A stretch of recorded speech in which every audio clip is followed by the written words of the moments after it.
Mayor Giuliani, Donald Trump often talks about defeating ISIS, but hasn't been very specific on how he would do that.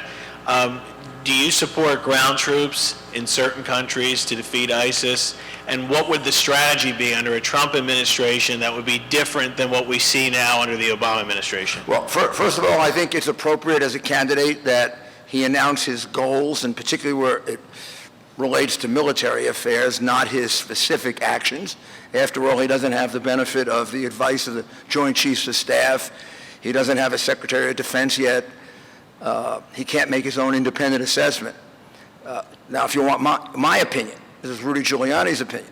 I was in favor 5 years ago of putting troops back into Iraq, putting them on the Syrian border. I was in favor of, as was John McCain and Senator Ayotte and Senator Graham, of setting up a no-fly zone in Syria so that the Syrian refugees that are now pouring over the border of Germany, apparently committing a lot of crimes, and the Syrian refugees that Hillary wants to bring into the United States, who James Comey says can't be vetted, they could be in that no-fly zone right now.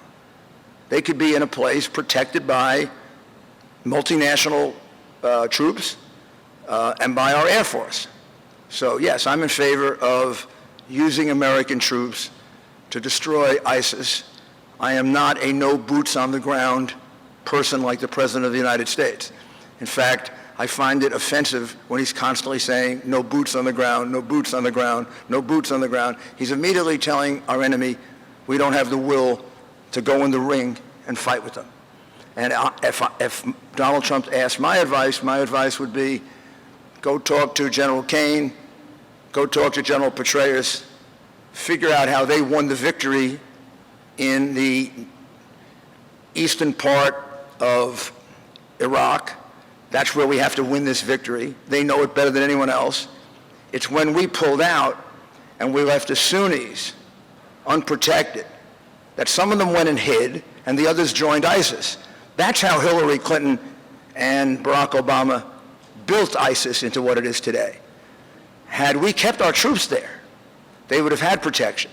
They wouldn't have had to go to ISIS.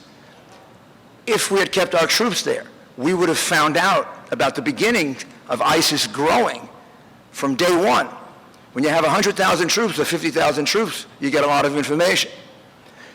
If we had kept our troops there, President Obama never would have made the absolutely ridiculous statement that made him sound foolish to the entire world that they're the JV. So I think my advice to a President Trump will be that we should do everything we have to do to destroy ISIS. We should be at war with them. We should not have the French president stronger than us saying they're at war with us, so we're at war with them. And here is when we should end the war, not on one of these, Barack Obama, Joe Biden, Hillary Clinton timetables. We should win the war when we have unconditional victory.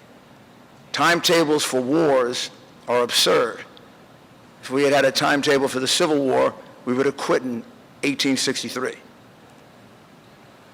Everything that the mayor said is absolutely spot on. And to the point about President Obama saying no troops on the ground, no troops on the ground, no troops on the ground. Here we are, it's July of 2016. And right now, in Iraq and Syria, we have troops on the ground.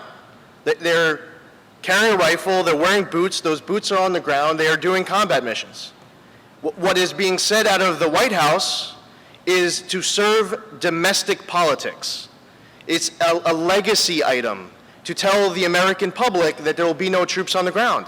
He said, as he was placing special operations troops in Syria, sending a message to them, their families, their friends back home, putting them into the biggest hotspot on the globe, said they're not there on a combat mission.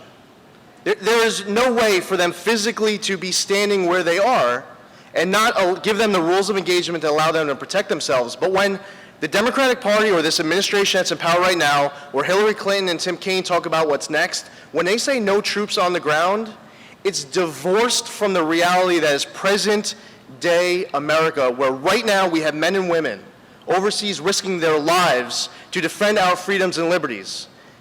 And how dare the President of the United States, the Commander-in-Chief, send our men and women into harm's way and then tell the American public no troops on the ground while they are there fighting for us.